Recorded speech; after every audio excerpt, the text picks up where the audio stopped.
TYT. I'm your host, Anna Kasparian, and we have a fantastic, although devastating show ahead for you. I say fantastic because it is just chock full of incredibly important topics to discuss. News that broke over the weekend following the reversal of women's reproductive rights and control over their own bodies. So we'll get to some of that. We're also going to be joined by Jessica Burbank in the second hour, which I'm really looking forward to. And we will lighten things up in the bonus episode, which of course is available to all of our members. Members help to keep the show sustainable. They keep us free from corporate influence. And if you would like to help TYT be as sustainable as we are, please support us by going to tyt.com/join. Or if you're watching us on YouTube, you can always click on that join button and you'll be given different levels or different tiers of membership to join. I think now more than ever, it's important to have empowered media outlets like the Young Turks who speak truth and do so unabashedly without fear. And with that said, I also want to just thank members of our audience who have shared videos of TYT over the last several days. My religion rant has gone viral now for, I don't even know, it's gone viral so many different times, but following the reversal of Roe v. Wade, it went viral again. And I think it just speaks to what a lot of people, both women and men, have been feeling in response to the theocratic rule that we're increasingly living under, thanks to this decades-long right-wing project in this country. It's culminated in the worst possible ways. But before we get to some of that Supreme Court related news, I do want to encourage you guys to like and share the stream. I know times are tough for a lot of us, so if you can't support us financially through becoming a member, you can always support us simply by sharing our message. Like and share the stream if you're watching us on YouTube. We really appreciate that. All right, well, without further ado, let's get to our first story because I saw a woman this weekend who really spoke to my heart and I want to share her with you. You mentioned your anger because you had received a text message from the Biden campaign. Why is that? So I received a text message from Joe Biden's campaign yesterday saying that the Supreme Court had overturned Roe versus Wade and that it was my responsibility to then rush $15 to the Democratic National Party. And I thought that was absolutely outrageous. The woman you just heard from was a pro-choice demonstrator. Her name is Zoe Warren. And honestly, it is rare to see that kind of honesty, especially on cable news, especially on an outlet like MSNBC, which has consistently ran cover for the Democratic Party and its failures. And so I want to watch a little more of what she had to say in context. And then I'm going to support what she's saying by providing the receipts. She's a smart woman who knows exactly what she's talking about. Let's watch. Something that struck me was when you were speaking earlier and you mentioned your anger because you had received a text message from the Biden campaign. Why is that? So I received a text message from Joe Biden's campaign yesterday saying that the Supreme Court had overturned Roe versus Wade and that it was my responsibility to then rush $15 to the Democratic National Party. And I thought that was absolutely outrageous because my rights should not be a fundraising point for them or a campaigning point. They have had multiple opportunities to codify Roe into law over the past 20, 30, 40, 50 years, and they haven't done it. And if they're gonna keep campaigning on this point, they should actually do something about it. Damn. I mean, where was the lie? Everything she said there was accurate, and I will provide evidence to back that up in just a moment. But first, it's worth discussing the kind of response that one can notice on social media if you come across that video. It's mixed. Half of the response is positive. People who feel the frustration, the very justified frustration over the Democrats' failure to protect women's reproductive rights. And I would argue that it's just another needle in the haystack, right? I'm not a needle in the haystack. It's a straw that broke the camel's back because they also abandoned Democratic voters who supported them because they purported to support police reform. They claimed they were going to do something about police reform. Well, that federal police reform bill fell by the wayside. Same with the Voting Rights Act. The Democratic Party, under the leadership of Joe Biden, with a majority in both chambers of Congress, failed to pass a voting rights bill, even though they campaigned on wanting to protect our democracy, even as they make a big deal, as they should, about the January 6th House Select Committee and its investigation into what happened on January 6th, when pro-Trump zealots tried to overturn the results of the election by storming the US Capitol. Now, that frustration is something that I feel deeply. Then you have individuals who love to provide cover for Democratic failure. Individuals who use the same talking points that we hear over and over again from the Democratic Party, which is, listen, we know that we haven't really accomplished anything for you. We know that we don't really plan to accomplish anything for you, but we're better than the Republicans, right? We're better than the Republicans. I would argue there was a time when the Democratic Party, in the bare minimum, would stop the bleeding. But voters today are gonna notice that they have less rights, and the stripping of their rights happened when a Democrat was sitting in the executive branch as the president of the United States, and Democrats had control of both chambers of Congress.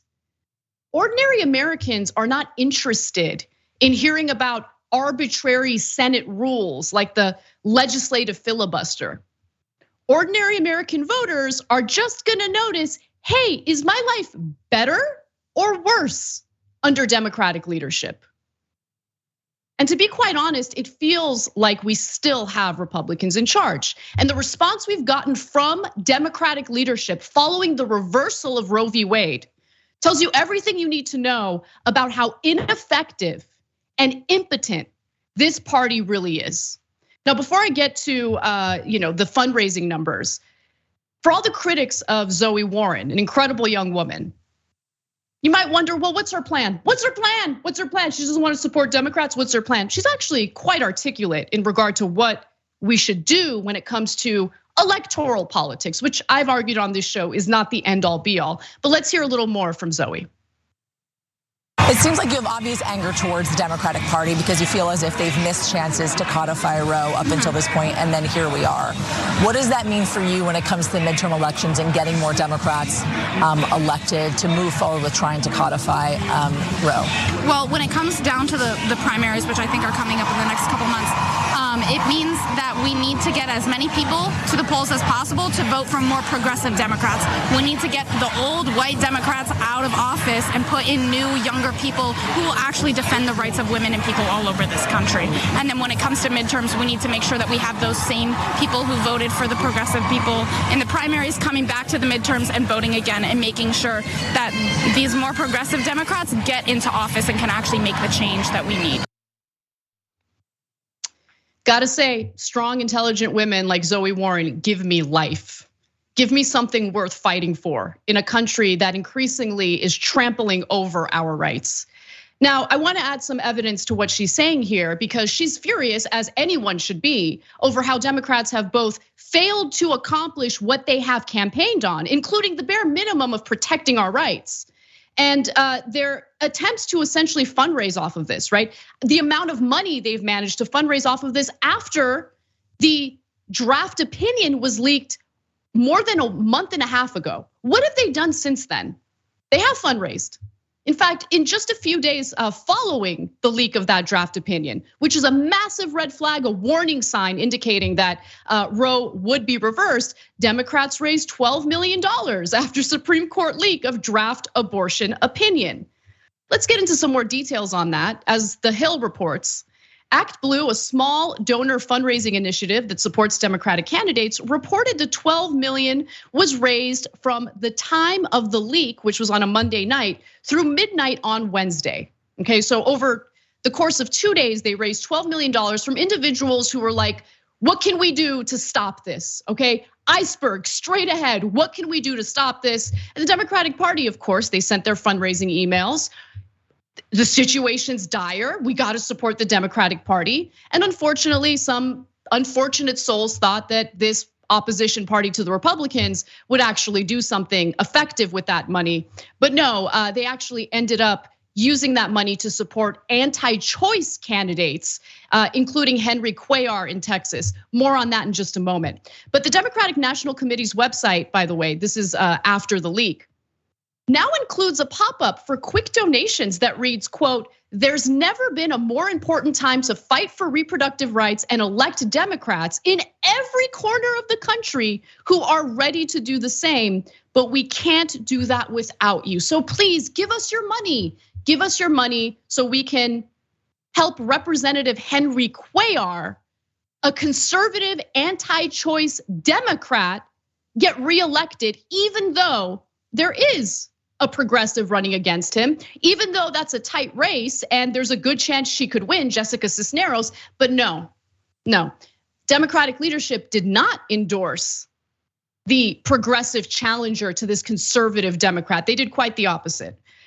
So let's talk a little bit about some of the response that we saw following the official reversal of Roe.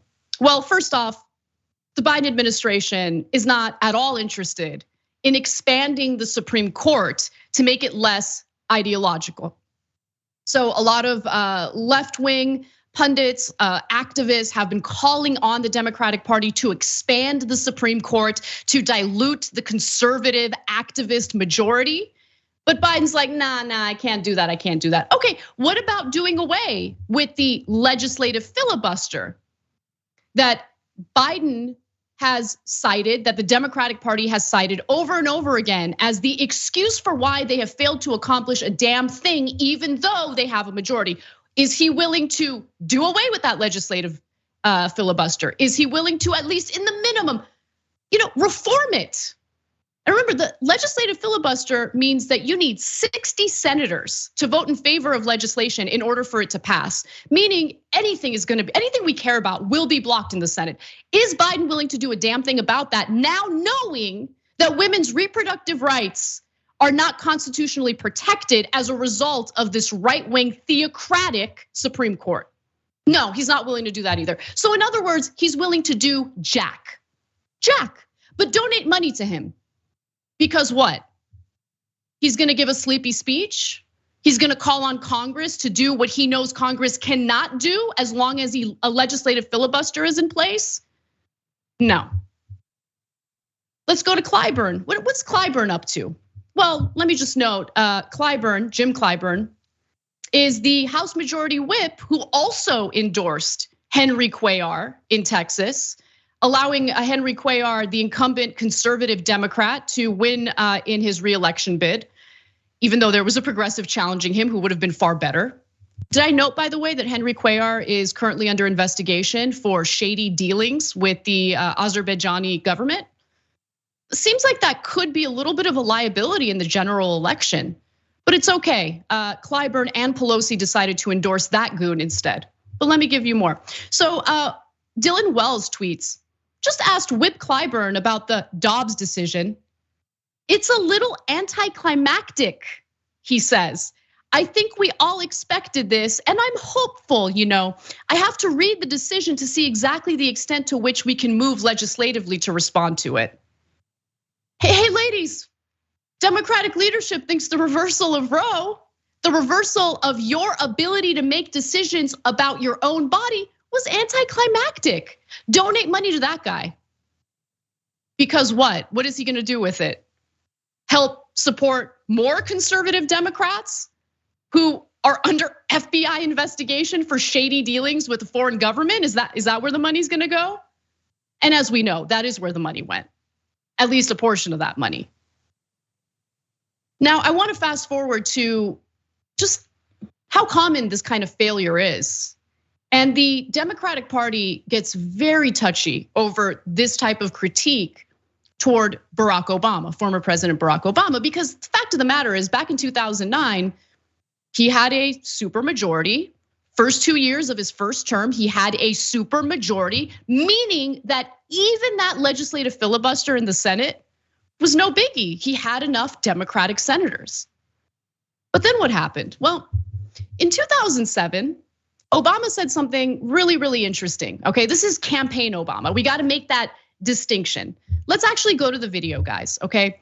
I want you to go to 2007 Obama. Okay, I believe this is the last video here. Just notice what he said he'd be willing to do and what he ended up doing. Well, the first thing I do as president is sign the Freedom of Choice Act. That's the first thing that Freedom of Choice Act is not my highest legislative priority. So in the beginning of that video, you have 2007 Obama, and in the end, you have 2009 Obama. Let me give you more context. In 2007, Obama promised Planned Parenthood that the first thing I do as president would be to sign the Freedom of Choice Act, which effectively codifies Roe v. Wade. Now he says the bill is, quote, not my highest legislative priority, as he put it at a recent news conference. This is from a New York Times piece in May of 2009. And then in that same piece, by the way, you have Obama capitulating to the right-wing zealots, to the theocratic authoritarians in this country to craft abortion policy. I'm not even kidding. Let me read you. Obama is also reaching out at his direction. His top domestic policy advisor, Melanie Barnes, is convening a series of discussions with people on both sides of the debate with a goal to draft a set of policy recommendations by late summer. We're not interested in what right-wing zealots have to say about women's bodies and whether or not they should be able to control their bodies. Not interested in individuals who don't respect our Constitution, don't respect equal protection, regardless of what your identity is. This is a complete and utter disaster, not just for women. And let's be clear, the priority here happens to be the women who will suffer the consequences of the Democratic incompetence here. But let's also keep it real. This is a disaster for the Democratic Party. They are in denial about it. They think that everything, politics as usual, everything is totally fine. All we're gonna do is talk about the boogeymen on the other side, and people, they're gonna do as they're told, and they're gonna support us no matter what. Because what else? What other option do they have? Well, look, as Zoe Warren pointed out earlier, you can support anyone who is challenging corporate incumbent Democrats. And when I say anyone, obviously I'm referring to progressive challengers. That's why primaries are so important. That's why TYT does extensive coverage of the primaries, including the primary elections that'll take place tomorrow night. Make sure you check that out starting at 5 p.m. Pacific, 8 p.m. Eastern. But aside from that, if you're looking to financially support anyone, the last group of people you should be supporting are members of Democratic leadership or the Democratic National Committee when they have abandoned you, when they have not fought for you, when they've taken your money and they've done terrible things with it, including supporting people like Henry Cuellar. By the way, Pelosi and Clyburn supported right-wing Democrat, anti-choice Democrat Henry Cuellar after the Supreme Court leak. Now, they don't care about you. But that money could go to organizations that are helping women who are living in states where their abortion rights have been completely stripped away from them. People living in red states. So look into those organizations. Go to tyt.com/mybodymychoice. There are some resources there if you're looking to financially support an organization that's actually effective. I should also note that Zoe is with an organization herself known as RiseUpForAbortionRights.org. That's RiseUpForAbortionRights.org. And look, for the Democrat defenders on social media, if you think you're gonna shame women who are enraged today into supporting candidates and Democratic Party members who have failed them, you gotta think about a different strategy. Brothers and sisters, you gotta wake up. That is incredibly insulting. And I think it's really important for the Democratic Party to have a rude awakening regarding their failures. If we keep providing cover for them, they're gonna keep failing us. And they have failed us in the worst possible way. All right, we gotta take a break. We will be back with more news, including, what protesters were met with over the weekend, including one actress in LA who was roughed up by the LAPD. Don't miss that story. We've got that and more coming right up.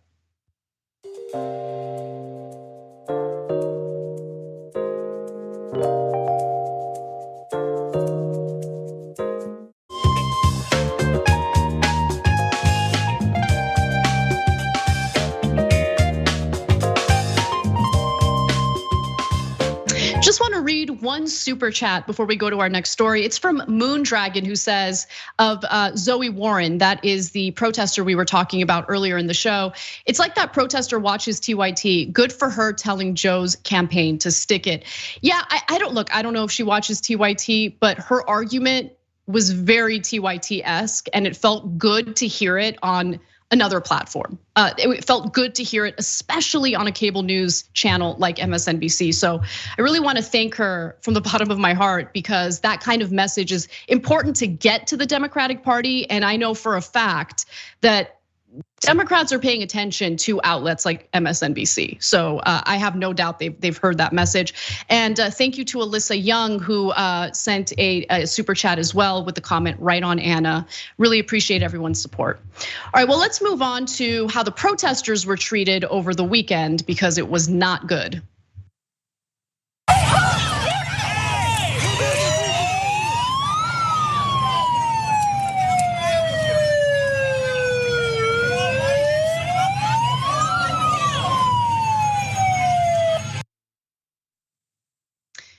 That protester that you just saw get roughed up by cops happens to be an actress. Jodie Sweetin is the person who got thrown onto the freeway by members of the LAPD.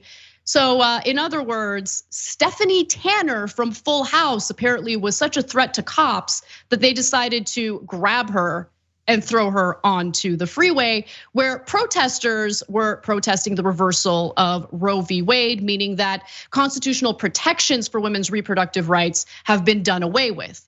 Now, that is, to say the least, a very worthy cause, and I'm very supportive of the protesters. But Sweetin was trying to do something very specific before she was roughed up by the cops. She was trying to lead them away from the freeway.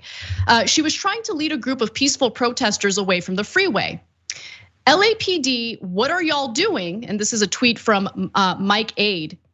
Jodie is the definition of a real one, and fortunately she's okay. But for others who choose to protest today, move with caution and keep your head on a swivel. It's going to be a very long summer. So for those who think, no, police brutality is totally fine if people are blocking the freeway, she was not trying to block the freeway. She was trying to get the protesters safely off the freeway before she was thrown onto the freeway in a vicious manner. Luckily, she did not get hurt. That is the good news. In fact, in a statement to People, she said, quote, "Our activism will continue until our voices are heard and action is taken. This will not deter us. We will continue fighting for our rights. We are not free until all of us are free." So I commend her for that. I commend people who have taken to the streets to protest what is happening right now. I think that protests are important, but we also have to acknowledge and accept that protests without a structure behind it, without a real plan behind the demonstrations, have limited outcomes. And I think that we experienced that after the summer of 2020. And this is why it's so incredibly important to start building labor power in this country, right? Because I'm sure many of you who are paying attention to what's happening, the possible solutions to kind of hinder or counteract, mitigate the damage that's being done by corporate, politicians. You probably saw general strike. We need to do a general strike, which I hear you, general strike is great, but we need to really inform ourselves about what is necessary to have a general strike in place, right? There's a lot that goes into that. You can't just snap your fingers and expect a general strike the next day. And what you do is you build power through organized labor, organized individuals who are able to coordinate with one another and carry out something like a general strike. So it's important for us to understand the work that goes behind that. And in coming episodes of TYT, we'll talk about that in more detail. I think it's a really, really important part of, counteracting what we're seeing with just the reversal of so many of our rights. But at the same time, I will also be honest, I'm of two minds about some of the protest tactics that we saw over the weekend. Now, generally speaking, I'm supportive of the protesters. I hate when the protests themselves and the tactics used become the focus of national discourse. I hate that because that is not what the point is here. The point is people are legitimately and legitimately frustrated, infuriated, want to speak out, and that's important to protect. But I also think, look, protests are not supposed to be convenient for people, right? So if you just do a protest where you're roped off in a corner somewhere and you've got the right permits for it and you've done everything you're supposed to do to ensure that people aren't made uncomfortable by you speaking out, well, then that protest isn't really a protest. Doesn't really accomplish much. It certainly doesn't get the attention that it deserves, especially considering what these protests are trying to draw attention to. So I think that protests, you could be as critical of them as you want. You can be upset about maybe being stuck in bumper to bumper traffic because protesters are blocking the streets. If you're a protester in some of these red states, please know what the laws are, because some state lawmakers have passed legislation that would make it okay for drivers to run protesters over if they're blocking the road. So I want to make sure people have the information necessary to keep themselves safe. But again, protests are not, in my opinion, supposed to be convenient. They're supposed to send a message, a strong one. Conservative justices in the Supreme Court sent us a strong message. And so it's really, really important that we send a strong message back, right? Now, we don't do it in a violent way. We don't threaten their lives. You lose the argument immediately when you do that. But I really think for anyone who is being overly critical about some of the tactics that are used, take a step back and think about the rage that people feel. Think about why they're feeling that rage, and think about what you can do to help. Maybe steer the demonstrations or steer this movement in a direction that you think is more productive. But again, it's not just about these demonstrations. It's about building power, building a successful and persistent outside pressure campaign. So it doesn't just devolve into, we did a few protests, people were really mad for a few weeks, and then it fizzled out. There needs to be lasting and persistent action here. And it needs to go beyond electoral politics. I think that's the important thing to keep in mind. The other thing I just want to note is, the cops aren't there to protect and say, like, they're not there to protect you if you're a demonstrator, clearly. And I think what we saw in that Sweetin video was cops essentially retaliating against her as she was trying to get these protesters off the freeway. I mean, unbelievable. And I do think that it amounts to an act of intimidation. It sends a message to demonstrators, hey, if you speak out, if you voice your rage at what's happening now with your rights being stripped away by ideologues in the Supreme Court, well, there are gonna be some consequences, both legally and physically. And I'm really happy to see that protesters, including Jodie Sweetin, are undeterred and they are still gonna speak out, because it's what we really need. But anyway, just wanted to share that with you. I agree with the journalist here, Mike Aide, who says, keep your head on a swivel, be careful, just keep yourself safe out there. And if you can work from home, try to work from home, because if they shut down freeways, you shouldn't be upset at them, right? Your focus should be on, well, what is it that they're trying to communicate about? What can we do to help?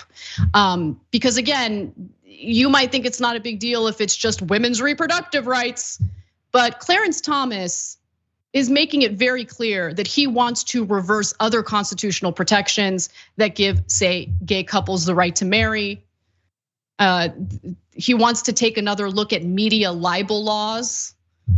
Wonder what that means. I mean, all of these rights that we have enjoyed are now on the table for reversal. And so instead of being overly critical, let's think about ways that we can help to make this as productive as possible and successful as possible.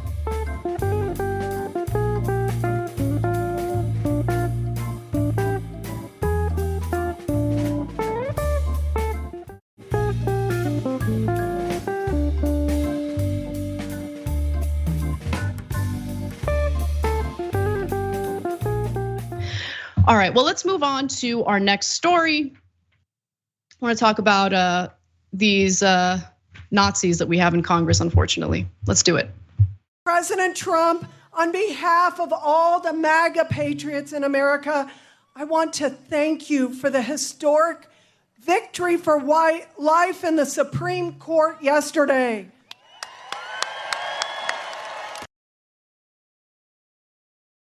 No, you heard that right. You heard that right. That was Republican lawmaker Mary Miller, who had a mask off moment during a pro-Trump rally that took place in Mendon, Illinois. She specifically said that she wanted to thank Trump for protecting white life, Now, following that statement, there was an attempt to backpedal, an attempt to say that she misspoke. No, she didn't mean white life. She meant right to life, right to life. Notice though that the audience didn't even flinch. The audience heard protect white life and proceeded to provide a round of applause. Because I don't believe for a second, and I refuse to accept that she misspoke. How do you mix up protect white life with protect the right to life? I mean, the words are spelled a little differently. I don't know if conservatives know that, but yeah, white and right, meaning right to life. Two different words spelled differently, not buying her excuse here at all. But what is her excuse? Well, she has a spokesman who came out. His name is Isaiah Wortman.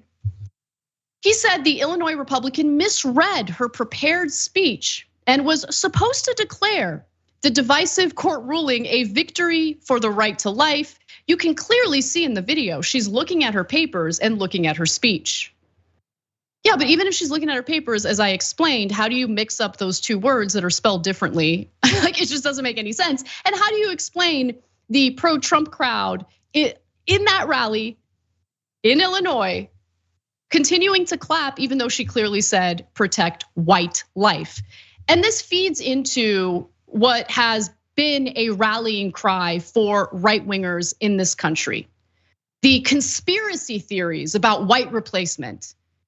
That is not some fringe group that happens to be the loudest. No, these conspiracy theorists who are terrified about the declining population of white individuals in America are definitely fearful, you have politicians and conservative pundits alike promoting that conspiracy theory, fear-mongering about the white population in America. And that's the reason why you have all those people in that audience at that rally clapping after she clearly says, we want to thank you for protecting white life. And make no mistake about it, the reversal of women's reproductive rights in America absolutely has something to do with wanting to repopulate this country with white people, with white babies.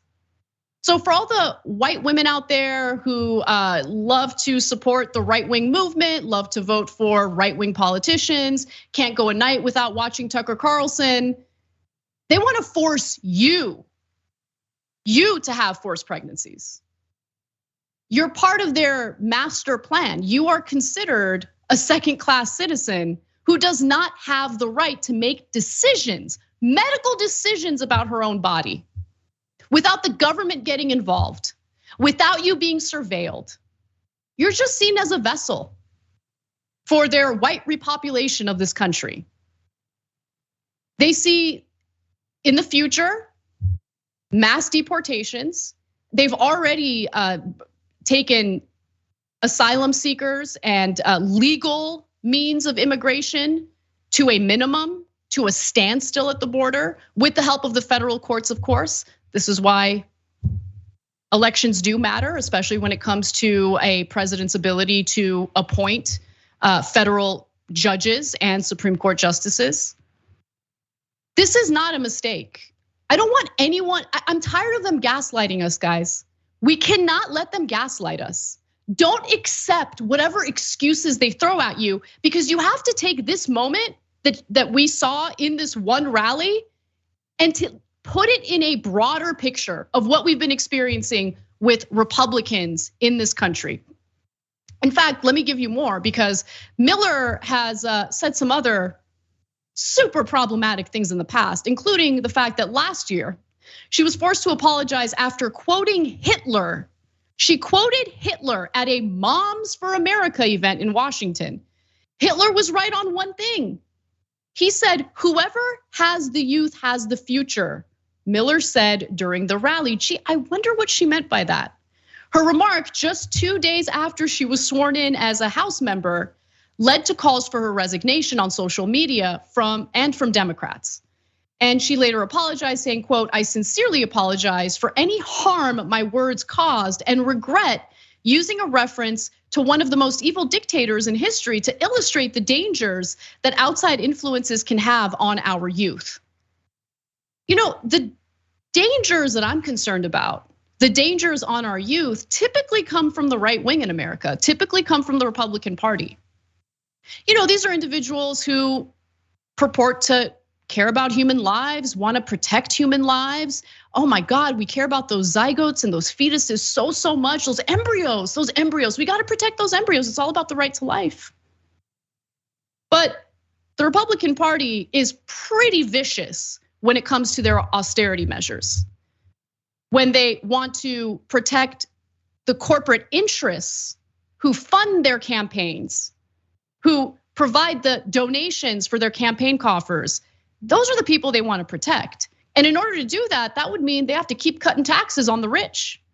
They got to not only protect, but expand the ever-growing inequality in this country that has an increasing number of hardworking Americans end up on the streets with their children, by the way. Right-wingers would much rather cut social spending programs that keep children fed, housed, and alive in order to do right by their corporate donors. And then they look at us with a straight face and they tell us they care about babies, they care about children, they care about human lives. Actions speak louder than words. And to be quite honest, I have yet to see a Republican Party in this country that has ever given a damn about human lives. They're pro-execution in our criminal justice system, meaning they're pro-state government execution, while again purporting to be pro-life. They whined like little babies over a temporary act of putting a mask on to prevent the spread of a lethal virus during the global pandemic. They continue to chip away at our already minuscule social spending programs, knowing very well that the food stamps that they're cutting funding for overwhelmingly help families with children who need nutrients to survive.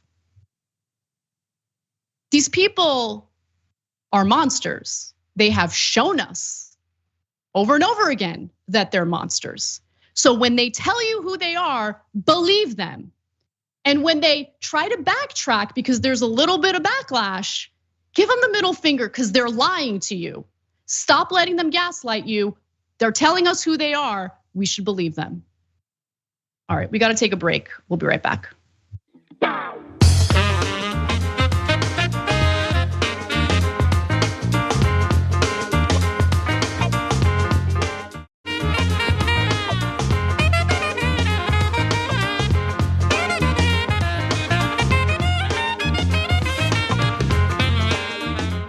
Welcome back to TYT. I'm your host, Anna Kasparian. Let's get right to our next story, because I'm noticing a lot of positive PR for US corporations following the reversal of Roe v. Wade. And I want to crush that narrative because it's BS. So, several United States companies have announced that they will help their employees who are seeking abortions now that the Supreme Court has effectively reversed Roe v. Wade. And how are they planning on doing it? Well, if you work for one of these companies and you reside in a red state that has banned abortion, they will pay for the travel costs associated with getting you to a state where you can access abortion. And there's been a lot of positive coverage on this. Now, it is not only far from the ideal solution, but it also helps corporations cover up their shady history of donations to politicians who have fought aggressively and have succeeded in reversing women's reproductive rights. I'll get to those numbers and those receipts in just a moment, but first, the heart of the story. Who's doing this, and is it really going to be effective? Well, many banks and tech firms, according to The Guardian, have announced they will cover travel expenses for US workers in need of abortions as part of their medical benefits. After the reversal was announced Friday, Bank of America and Goldman Sachs joined Citigroup and JP Morgan Chase in offering travel benefits. Oh, thank God. You guys, thank God. No need to worry. No need to worry. The big banks are gonna save us, everyone. The big banks are gonna save us. They're gonna protect our rights. I mean, they've collapsed our economy. They've led to the housing crisis. I mean, hundreds of thousands of Americans are homeless as a result, but don't worry, that they're gonna pay for the travel expenses of their employees who need to go to out of state to get an abortion. Now, there are issues with this. Let's name some names though. Apple has said the existing benefits package allows employees to travel out of state for medical care. And Facebook parent Meta has said it will offer travel expense reimbursement to the extent permitted by law. Zuckerberg a little concerned about state laws that would prevent people from traveling to other states to obtain an abortion. But just to continue that, in entertainment, Disney, Condé Nast, Warner Brothers, Discovery, and Netflix are among those that have said they will offer travel reimbursements. Great. So, gotta say, as a woman, nothing feels better than going to your boss and telling your boss, hey, yo, I gotta take some time off and take advantage of that medical benefit of you paying my travel expenses because I gotta get an abortion. What woman doesn't want to tell their boss that they have an unwanted pregnancy and they want to travel out of state for an abortion?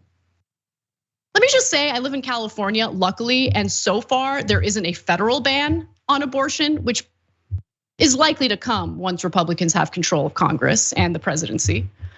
I never want to have a conversation with anyone who employs me, including Cenk, by the way, about an unwanted pregnancy. That is such a violation of our privacy to have to go to our bosses and ask for reimbursement of travel expenses because we needed to go out of state for an abortion. But there's more to this, right? Other issues. Corporations can also decide which employees are covered by this benefit and which employees are not covered by this benefit.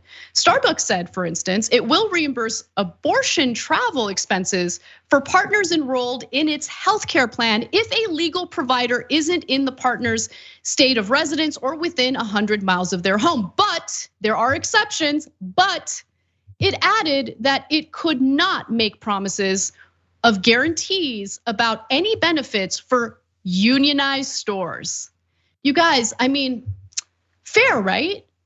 So fair. Like, who wouldn't want corporations to decide, to pick winners and losers, to decide whether or not you qualify for an incredibly important benefit that really could have an impact on the rest of your life? Corporations always make really good decisions, like retaliating against workers who organize and demand better treatment in their workplace, demand better pay for the work they do and generating revenue and record profits for these companies. What could go wrong? What could go wrong? But the corporate media has been covering this like Starbucks to the rescue. Am I right? No, not right. No, you're not right, actually. And we already have a problem with a healthcare system that relies heavily on our employers to provide healthcare coverage. That keeps us stuck in jobs that we despise. Adding more to that garbage, ain't it? This ain't it.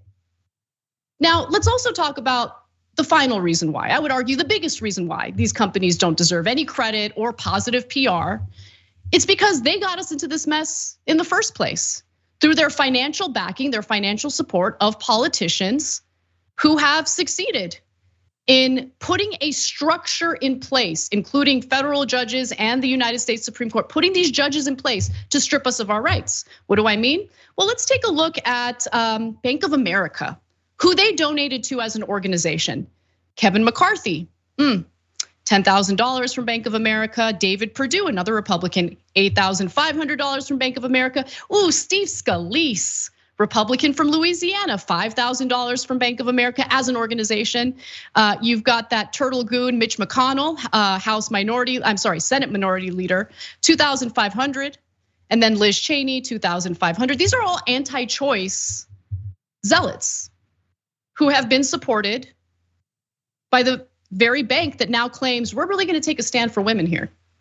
Now, individual donations, by the way, refers to any donations made by members of the company, employees, owners of a company, as well as their family members. And Bank of America's donation to the National Republican Congressional Committee, for instance, significant. This is where the numbers really start to explode. Nearly $500,000 for the NRCC. Then you've got Donald Trump, who received $464,935 from Bank of America.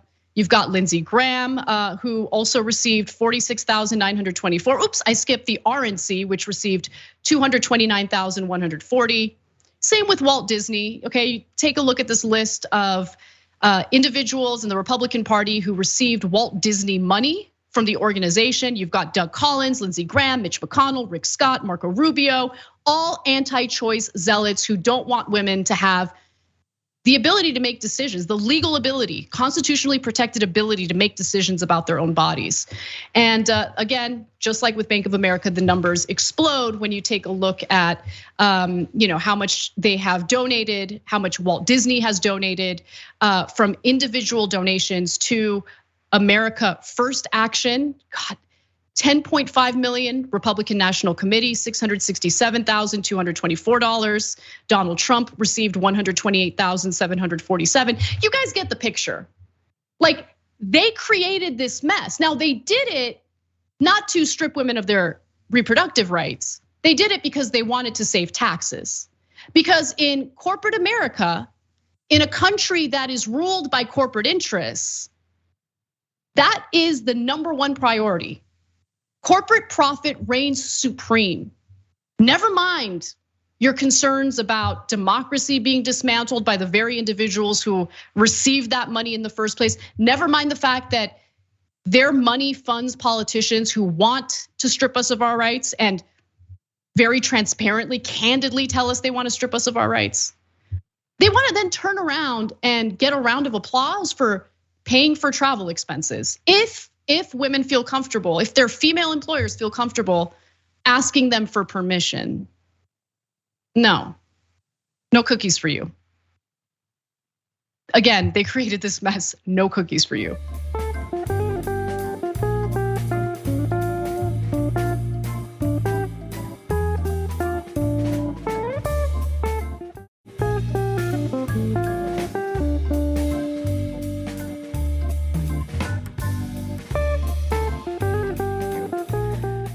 All right, final story in the first hour.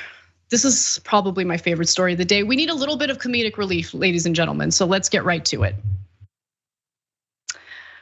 A grocery store worker in Staten Island was arrested for assault after Rudy Giuliani claimed the man violently assaulted him.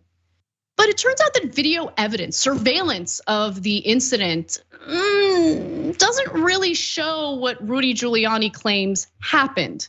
Now, here's what Giuliani said about the alleged assault on a conservative radio show. Let's watch.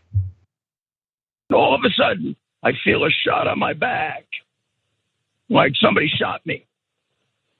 I went forward, but luckily I didn't fall down. Lucky I'm a 78-year-old who's in pretty good shape, because if I wasn't, I'd have hit the ground and probably cracked my skull. Wow, I mean, that sounds serious. Rudy Giuliani is an older gentleman, okay? I obviously am being very generous with the use of the word gentleman here and also sarcastic. Crack his skull, I mean, I don't wanna promote violence, this is terrible. In fact, the radio show that he was on had a host who really made a point to talk about how serious this assault was, okay? Before Giuliani came in, he told the audience about the seriousness of the incident. Let's listen to that. Rudy Giuliani got jumped, got sucker punched. And yet, he got hit. He turned around. He gritted it. He bared with it. And as we speak right now, he's leaving a Little League game out there in Staten Island. That's right. He took that blow. It didn't knock him down to the ground. And he just kept moving. Well, I'm going to let him explain the details because we were able to get the first exclusive interview right after he got cold cocked, sucker punched by this menace to society. Rudy Giuliani. He got jumped. He got sucker punched. I don't want to put words in his mouth, okay? I don't want to put words in his mouth, but that's what happened. He got clocked. Let me just say, don't agree with this guy on pretty much anything. I'm talking about the conservative host here. But I do enjoy his delivery. In fact, this is my favorite part about what he had to say. Rudy Giuliani got jumped. Got sucker punched. Yeah, sucker punched. A little spittle situation happening there. All right, well, we've been, kind of primed to see this surveillance video and think, man, it's probably really bad. Rudy Giuliani almost broke his skull. He almost died. Sounds like he almost died. All right, let's take a look at the surveillance. Let's keep my mic up since there's no sound. Yeah, that's it. What you just saw. It already happened. That was it. Let's play it again. He got clocked. Rudy Giuliani got clocked. He got sucker punched. The guy looks like did a quick slap on his back. And apparently, according to Rudy Giuliani, although take anything he has to say with a grain of salt, because he clearly exaggerated the situation, he claims that the guy said something that was very mean, because he was upset about the reversal of Roe, meaning that women's autonomy, their ability to make decisions about their own bodies have been stripped away from them, something that Rudy Giuliani and conservatives have been fighting for, right? He did not get punched, he did not get sucker punched, but it doesn't matter because it turns out that he called for this guy, this grocery store worker in Staten Island to get arrested. And sure enough, he did get arrested. ShopRite employee, a 39-year-old Staten Island resident by the name of Daniel Gill has been arrested and charged with assault of someone 65 or older, a felony, by the way. The video has no sound, but the NYPD spokesman said Gill asked, "What's up, scumbag?" when he approached Giuliani. Which, is there something wrong with calling him a scumbag? Isn't that what he is? And don't we have protections to say what we want to say? Now, he's being charged with assault, not, saying something mean to Giuliani. But Giuliani, I mean, being called a scumbag is like the most violent thing ever. Someone slapping him on the back is the equivalent of like serious assault where he almost broke his skull. It's unbelievable. Look, you hear from right wingers, including people like Tucker Carlson, argue that it's the feminists' fault. That men in America are weak now because of the feminists. The feminists led to the oppression of men. You hear that over and over again. Maybe these guys were cowards from the jump. Have you considered that? A guy who hyperventilates over what you just saw in that video. And look, I personally don't think you should put your hands on anyone in any way unless it's clear that they're okay with it, right? So I wouldn't have touched Giuliani at all. But to argue that is assault and that someone should be prosecuted for it is insane. He got jumped, he got sucker punched, except he didn't. And what's interesting is how Giuliani later scoffed at the police who asked to see surveillance before arresting the guy. Let's listen to that. The 123 precinct, you know that place? Sure. And I told the people there, I want this guy held and I want him arrested. They said, we have to look at the tape. Like, you didn't trust me. They looked at the tape and they said, my God, he really hit you very hard. I have 5 witnesses, including one a city worker and the other a retired detective. The city worker said that I was hit so hard it almost knocked her over. So we got the guy arrested. Okay, there's so much to unpack in that from that video. Yeah, the authorities need to see the surveillance. They need to see evidence before they just arrest someone. They didn't trust me. Yeah, Rudy, you're a liar. You're still lying about how the election was stolen from Donald Trump and how you alleged to have mountains of evidence proving it. Even after you lost more than 60 court battles, you guys lost and you refuse to accept it. And you keep lying to the American people about it. The January 6th Commission, during the hearings, we learned that internally, Rudy Giuliani thought Eastman's plan of installing sham electors was crazy, was unhinged. But then on January 6th, during his speech, he promoted it knowing that it was a BS theory that had absolutely no root in reality. Yeah, you're a liar.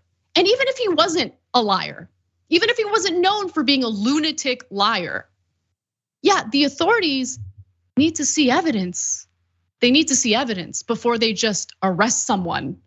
You can't just tell cops like, I don't like that guy, arrest them. The fact that this man got arrested in the first place, I think is outrageous and the charges should be dropped. Because again, no one was assaulted. No one was sucker punched. No one was jumped. These people are so incredibly fragile. They want to provide cover for Capitol rioters who were vicious on January 6th. Absolutely vicious and continue to threat Americans with violence. They provided cover for them, but once they get a little bit of backlash in the flesh, oh my God, he got sucker punched. No, he didn't. Of men in the Republican Party was apparently already an issue. Because that weakness, that exaggeration, absolutely pathetic. If you can't take the heat, how about you shut up and get out of public life? Anyway, we've got a lot more to get to, so stick around. Jessica Burbank will be joining us for hour 2, where we've got a lot more important stories to get to. We'll see you there.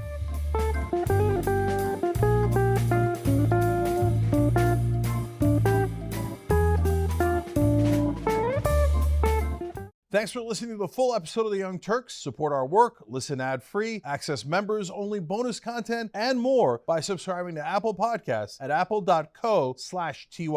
I'm your host, Cenk Uygur, and I'll see you soon.